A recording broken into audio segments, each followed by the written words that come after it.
Herzlich willkommen hier zurück auf dem Gear Reference Kanal. Nach langer Zeit mal wieder eine Weste von Blackhawk, und zwar aus der Omega-Serie. Hatte ich ja schon die ein oder andere vorgestellt und auch öfter mal erwähnt, dass andere Firmen, das heißt andere, ziemlich viele Firmen in diesem oder mit diesem Westendesign gearbeitet haben. Gerade in den 80ern, in den 90ern auch noch sehr häufig und aber eben auch noch in den 2000ern. Und zum Beispiel dieses Modell gibt es auch so in der Form immer noch bei Blackhawk im Angebot. Ist ein bisschen modernisiert worden. Auf dem Rücken ist dann zum Beispiel PALS und nicht wie hier noch das BTS-System, um Taschen anzubringen. Aber ansonsten vom Aufbau her noch recht identisch. Hier also das Modell aus der Omega-Serie, die Omega Assault Vest with Holster, in diesem Fall die Right-Handed-Version. Der größte Unterschied ist dann natürlich dann einfach, dass das Holster dementsprechend umgesetzt ist, mit welcher Hand ich normalerweise die Waffe ziehe. Hier also die Right-Handed-Version. Eine recht frühe Version. Wir haben noch ein paar schöne alte Details, wie zum Beispiel das schwarze elastische Band und so. Gibt es natürlich noch in noch früheren Ausführungen und auch noch in noch späteren. Wie gesagt, die Westen gab es ziemlich lange und sind halt immer ein bisschen weiterentwickelt worden. Dieses Modell hier in Tarn habe ich genauso bekommen, wie ihr es hier seht, auch mit dem Namensschild. In der Weste ist noch ein anderer Name eingetragen. Habe ich mal ein bisschen gegoogelt, konnte ich leider nichts zu finden. Was ich aber noch ganz spannend fand, dass hier oben in der Compass First Aid Tasche mit Paracord eine kleine LED-Lampe gesichert war. Auch so ein nettes, schönes Detail von dem Benutzer, der diese Weste ursprünglich mal aktiv getragen hat. Diese Version mit Holster hat natürlich immer so einen leichten Polizei, also allgemein Law Enforcement Touch. Auch dort wurde sie genutzt. Aber gerade dieses Modell findet im gesamten US-Militär sehr, sehr viel Verwendung. Natürlich in vielen Fällen privat beschafft oder auch wieder über Unit Purchase. Aber eben auch gab es dieses Modell mit einer NSN, also einer National Stock Number, und war somit über den Versorgungsweg zu beziehen. Da aber nur in der Farbe schwarz. Jedenfalls habe ich keine andere Version mit einer anderen NSN finden können. Bei den Westen, gerade im Global War on Terror, haben wir unzählige Referenzen.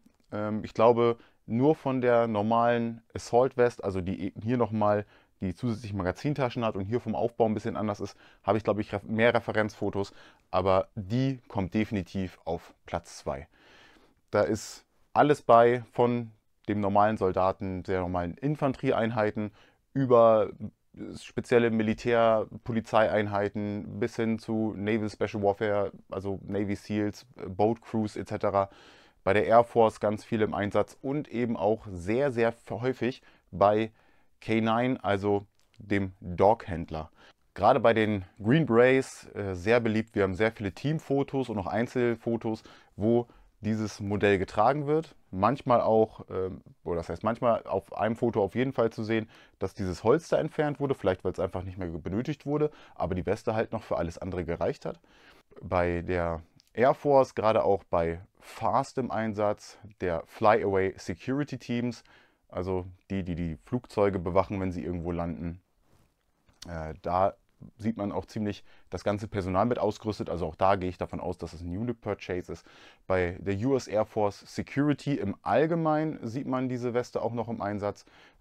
Bei Piloten kommt das auch das eine oder andere Mal vor, dass dieses Modell getragen wird.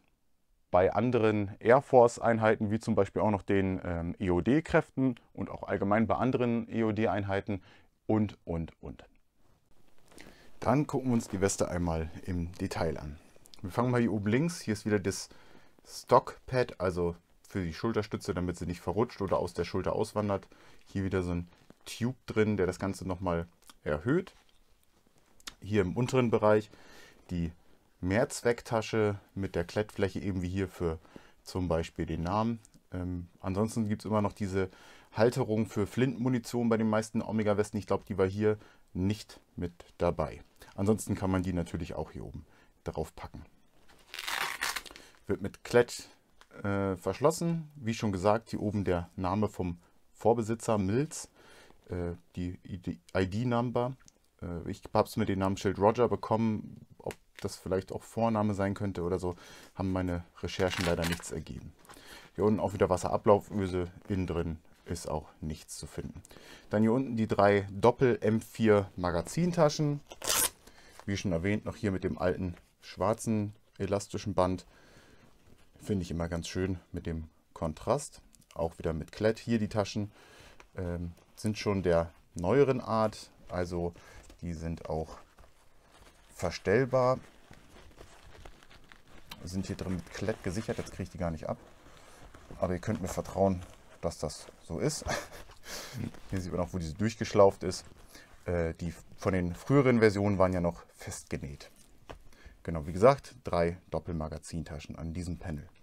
Dann haben wir hier drüben das Holster an sich. Hier oben drauf schon eine Magazintasche. Auch hier lässt sich per Klett das Ganze in der Größe verändern.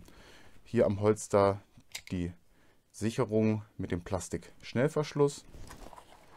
Er hat auch diese Ähnlichkeit mit dem ganz normalen Nylon-Mehrzweckholster von Blackhawk und von den ganzen anderen Firmen. Und dann haben wir oben nochmal 3 Pistolenmagazintaschen und aber eben, wie ich schon mal gesagt habe, da passen dann natürlich auch die 40 mm oder was anderes rein. Die Taschen sind auch alle wieder verstellbar. Und dann haben wir oben die kleine Mehrzwecktasche, First Aid Kit, Kompasstasche, was auch immer man da reinmachen will, hier mit einem Druckknopf. Ja, wie schon gesagt, hier ist so ein kleines LED-Licht Infrarot in diesem Fall. Das Ganze ist mit Schnur gesichert. Jetzt haben wir hier sogar mal ein super Beispiel, nämlich für diese D-Ringe mit Paracord. Das Ganze gesichert. Und dann hier war das genauso hier vorne auch drin.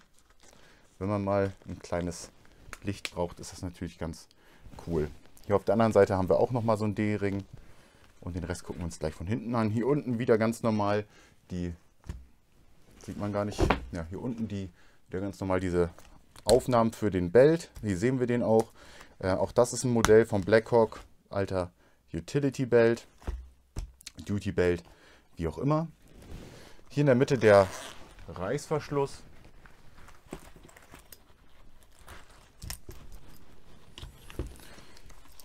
Lässt in die Weste blicken. Hier im Inneren auch wieder die Daten von dem Vorbesitzer. Hier das Fach für den Camelback zum Beispiel. Und dann haben wir hier im Inneren ja wieder Kartenfächer, die hier mit Reißverschluss zu öffnen sind. Auf beiden Seiten identisch. Gab es später dann auch mit einem Klettdeckel in ganz unterschiedlichen Versionen halt. Genau die haben wir auch auf beiden Seiten. Gucken wir uns noch mal eben die Rückseite an. Hier die Schnürung, um die Breite zu verstellen.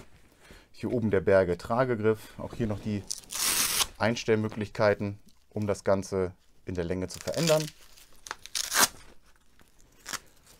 Und dann hier schon angesprochen das Blackhawk BTS-System. Hier kann man natürlich auch die Alice-Clips durchführen oder eben die BTS-Taschen, die dann hier mit Klett nochmal drin halten, wo dann einfach nur 2 Laschen dran sind, um diese Blackhawk-Taschen anzubringen. Ja, nichts Tolles, keine unzähligen Features, aber auch wieder ein schönes Stück aus der Omega-Serie und aus dem Global War on Terror. Dann bedanke ich mich wieder mal fürs Zusehen. Seid gerne beim nächsten Mal wieder mit dabei. Abonniert gerne, lasst einen Kommentar da und ein Like und dann sehen wir uns beim nächsten Mal. Bis bald. Ciao.